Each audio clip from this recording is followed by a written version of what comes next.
Hello everyone, welcome back to the channel and a special welcome to my fellow electricians.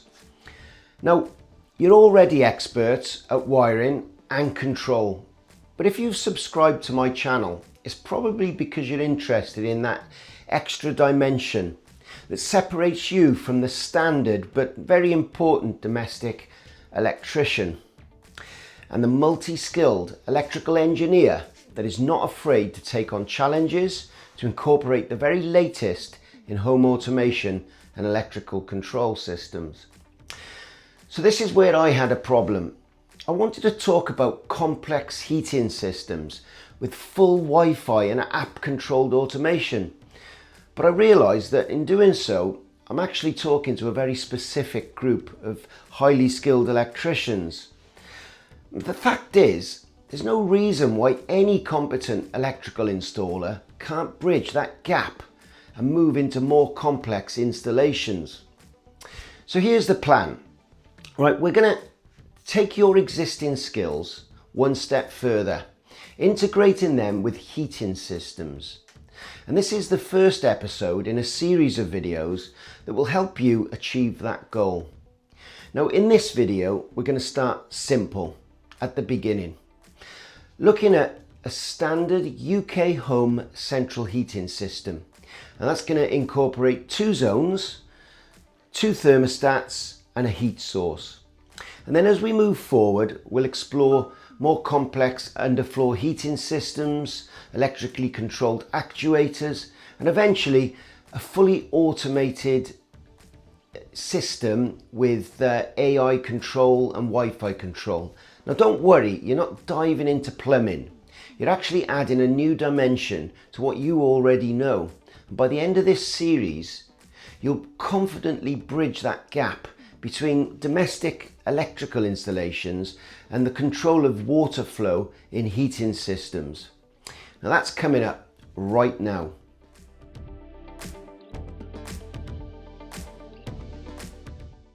So let's start off by looking at all the components of a central heating system. This is just a basic system. So we start off with the boiler. Now in this example, we have a combi boiler. Now a combi boiler will require 240 volts, so live, neutral and earth. And it will also have a live input to call for heat and also a live input that would call for hot water to fire the boiler up. Now in this basic system, we're going to be using radiators. So we'll have a zone upstairs and a zone downstairs. So this is a 2-zone system.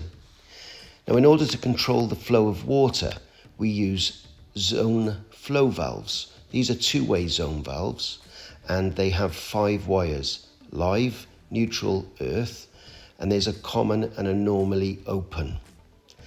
We also need a circulation pump to drive the fluid around the system, and that is powered with just live, neutral and earth.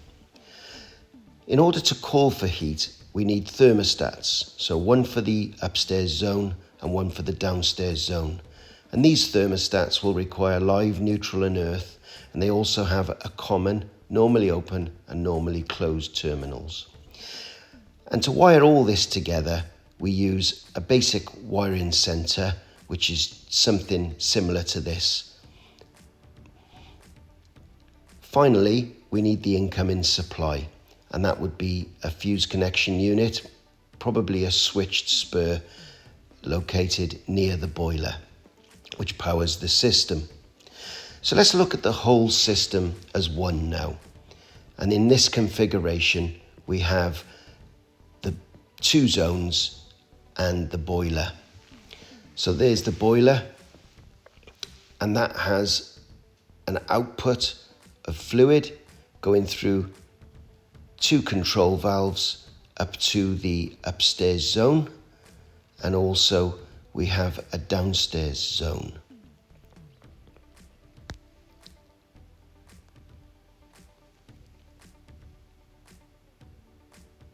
So the flow of fluid to each zone is controlled by the zone flow valves. One dedicated to each zone. And those zone flow valves have the ability to signal when they are open. We also have the two thermostats, one upstairs and one downstairs, which will call for heat when required. And when they do call for heat, they open the zone flow valves and they also trigger the circulation pump, as well as the boiler to fire up. And here we have the wiring center where we connect all the electrical equipment together in order to run the system. So these are all the components together now. And let's start off by bringing a supply into our wiring center from the fused spur. So we've got the live incomer. We've got the neutral supply. And then finally, we'll have the earth supply into the wiring center. Now, not all equipment requires a live supply. So let's have a look. We're going to send live, neutral and earth to just a few of the components. So for example, the thermostats require a live, neutral and earth direct from the wiring center,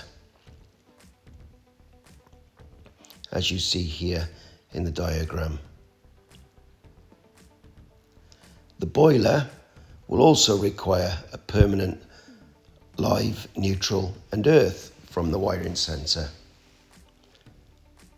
And these are fused from the fused connection unit. The flow valves and the circulation valve require a permanent neutral and an earth, but their live is an activating live.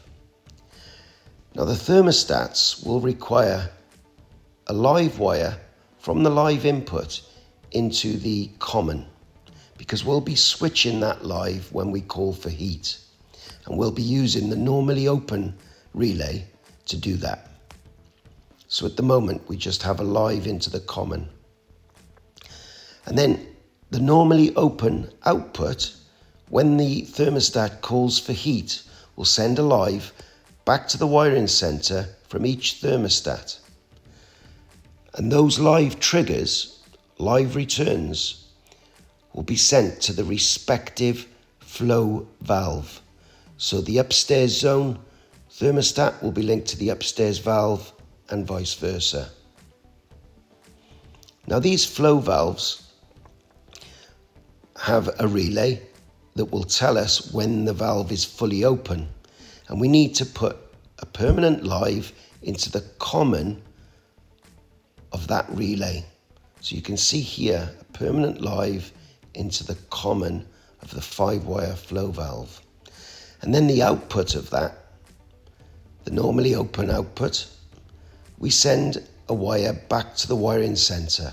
And these can be linked together into one terminal, because it doesn't matter which flow valve is open, we still need to call for heat and fire the pump. So the output now will then go to the boiler and also the circulation pump. So whichever flow valve opens, a live trigger is sent to the boiler and also to the circulation pump.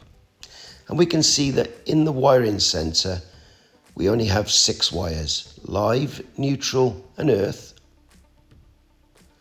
We have the live return from each zone. So zone 1, upstairs thermostat. Zone 2 is the downstairs thermostat, and they both have their individual live return into the wiring center. And finally, from each flow valve, we have a live return that triggers when the flow valve reaches its open position. And that live return comes from both flow valves into one terminal, and it then triggers the boiler to fire. and it also triggers the circulation pump to activate. And that's the wiring of a central heating system.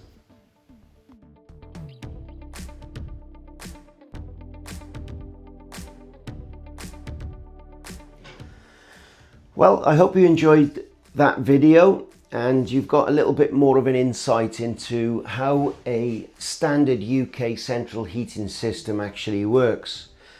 And we're able to work on that foundation now and elaborate. And in the next video, we'll look at underfloor heating systems, which is a little bit more complicated, and how we can incorporate an underfloor heating system downstairs, for example, and maybe the more standard radiator system upstairs. And what we've just talked about will be incorporated with the underfloor heating control actuators. So that video will come up next, and then we'll move on to even more complex systems incorporating Wi-Fi control and automation, so people can actually control their heating systems from their phones and around the world. And as you know, I'm quite involved with the Shelly equipment, and using the Shelly heating control system, we can actually use complex programming setups so that our heating system can be a lot more intelligent, and eventually it's all about saving money and making things really precise and productive. That's where we'll end up. But anyway, hope you enjoyed that. Thanks a lot for watching, and please subscribe because it really helps the channel a lot to grow, and I'd really appreciate it. See you at the next one.